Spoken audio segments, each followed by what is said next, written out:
Hello guys, welcome back to Mom's Medicine. Today, I'm going to make an infused hair tonic for strong and healthy hair growth using rice, rosemary, bay leaves, and cloves. Rice water is useful for all hair types and can help grow silky hair, promote elasticity, increase volume, tame frizz, and reduce dandruff. Rosemary can improve blood flow in the scalp, reduce inflammation, and even promote hair growth. Bay leaves are also rich in essential nutrients, including vitamins A, C, and B complex. Bay leaves also contain minerals like calcium, iron, and magnesium. These nutrients play a vital role in nourishing the scalp, strengthening hair follicles, and promoting healthy hair growth.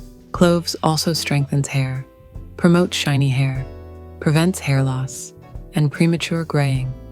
Use this leave-in hair tonic once per week for best results.